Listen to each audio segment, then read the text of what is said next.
Have you ever felt like you're just going through the motions? Like the color has drained from your life, leaving everything in shades of gray? That was me, Ava, just a few years ago. I had a stable job, a comfortable apartment, a life that looked perfect on paper, but inside I was numb. The passion, the fire I once had, was gone, replaced by a quiet, gnawing emptiness. Every day was a repeat of the last. Wake up, work, eat, sleep. I was a ghost in my own life. My friends would tell me to try new hobbies, to travel, to put myself out there. I tried, I really did. I went to pottery classes, my hands covered in clay, but my heart felt like stone. I booked a solo trip to a beautiful beach, but the sunset just looked like a fading light, mirroring how I felt inside. Nothing seemed to work. It felt like I was searching for a key to a door I couldn't even find. I was starting to believe this was it, that this muted existence was all that was left for me. Then one rainy Tuesday, everything changed. I was rushing home from work, head down, umbrella failing against the wind, when I saw a flyer plastered to a lamppost. It was soaked and peeling, but the words were just clear enough. Phoenix Dance Studio, reignite your fire. It sounds cheesy, I know. But in that moment, seeing the image of a dancer mid-leap, something sparked. I remembered being a little girl, twirling in my living room, dreaming of being on a stage. It was a dream I had packed away with my childhood toys, labeling it as impractical. On a whim, driven by something I couldn't explain, I pulled up the address on my phone. The studio was tucked away in an old brick building, the kind you'd walk past 1,000 times without noticing. The moment I walked in, the scent of old wood and something electric filled the air. Music was pulsing from a room down the hall, a rhythm that seemed to beat in time with my own hesitant heart, and that's when I saw him. He was in the middle of the room, leading a class. His name was Leo. He moved with a grace and power that was breathtaking. It wasn't just the technique. It was the emotion in every step, the story he told with his body. He wasn't just dancing. He was alive, utterly, incandescently alive. And for the first time in years, I felt a flicker of something other than emptiness. I felt envy. I wanted to feel that way. I signed up for the beginner's class on the spot.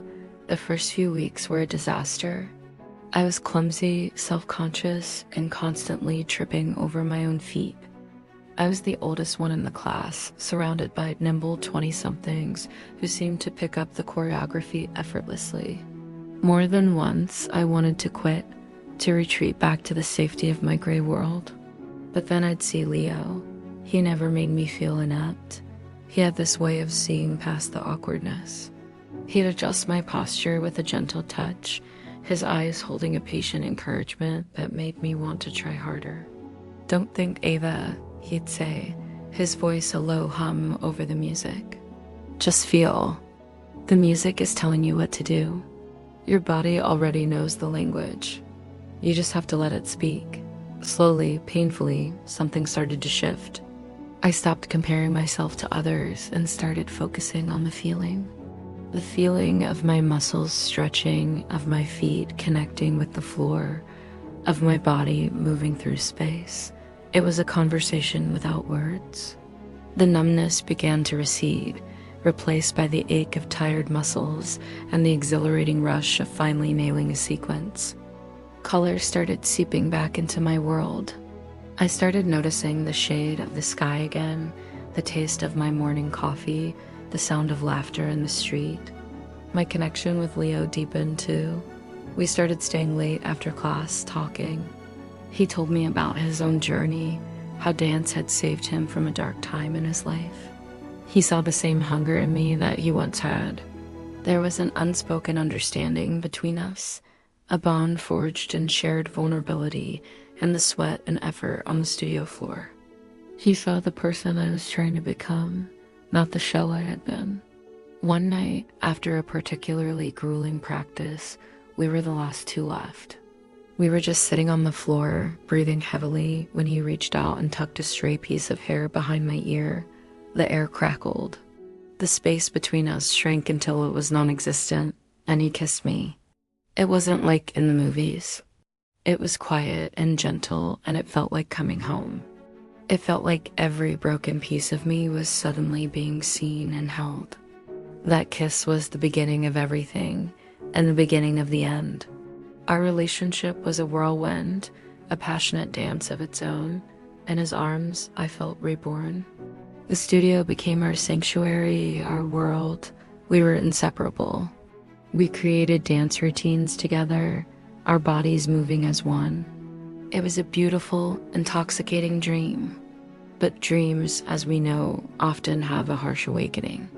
The complication had a name, Chloe, his long-term girlfriend. I found out by accident. An old photo tucked into a book in his apartment, a casual mention from another dancer who didn't know I was in the dark. The revelation hit me like a physical blow, knocking the air from my lungs. The vibrant world he had helped me build shattered into a million pieces. When I confronted him, he didn't deny it. He looked broken, torn. He told me his relationship with Chloe was complicated, that it had been falling apart for years, but they were tied together by history and shared obligations. He said what he had with me was real, that I was the one who made him feel alive. They were the same words he had used to describe dance. I realized I wasn't his partner. I was his escape.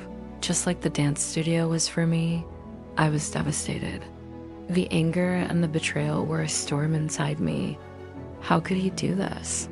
How could he let me believe we had a future?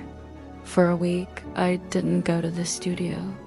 I went back to my gray apartment, but this time, the emptiness was different. It wasn't numb. It was a sharp, searing pain. I wanted to hate him. I wanted to hate dance for bringing him into my life. But as I sat there, surrounded by the silence, I realized something. Leo didn't give me my passion back. He was the catalyst, the spark, but I was the one who did the work. I was the one who showed up every day, who pushed through the awkwardness and the pain. I was the one who fell in love with the movement, with the music, with the feeling of being fully in my own body.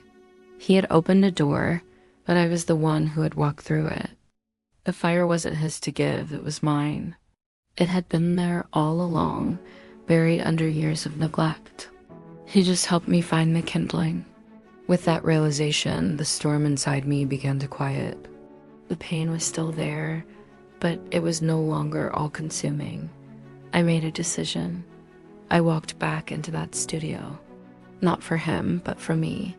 Seeing him was hard. The air was thick with things unsaid. We didn't talk about what happened. We didn't need to. Our final conversation was a dance. He started the music, a slow, mournful melody. We moved together, but not as one. It was a dance of questions and answers, of apology and forgiveness, of goodbye. Every step was laced with the beauty and the pain of what we had. When the music ended, we stood apart, breathing in the silence, and I knew it was over. I left Phoenix Dance Studio. It was too full of ghosts. But I didn't stop dancing. I found a new studio, a different community. The journey wasn't over. Rediscovering your passion isn't a one-time event. It's a continuous practice. It's about choosing to show up for yourself every single day. Leo broke my heart, but he also broke me open. He led me back to myself, and for that, I can't hate him. I can only be grateful. My life isn't a perfect, happy ever after. It's messy and complicated, and sometimes it's still hard. But it's mine. It's full of color and music and movement. I found my fire, and now I know that no one can ever take it from me again. It burns for me and by me. So if you're feeling lost in the gray, just know that your fire is in there somewhere, waiting. Sometimes you just need to find the right music to let it out. Thanks for listening to my story. If you've ever had an experience like this, I'd love to hear about it in the comments. Don't forget to like and subscribe for more stories about navigating the messy, beautiful dance of life. See you next time.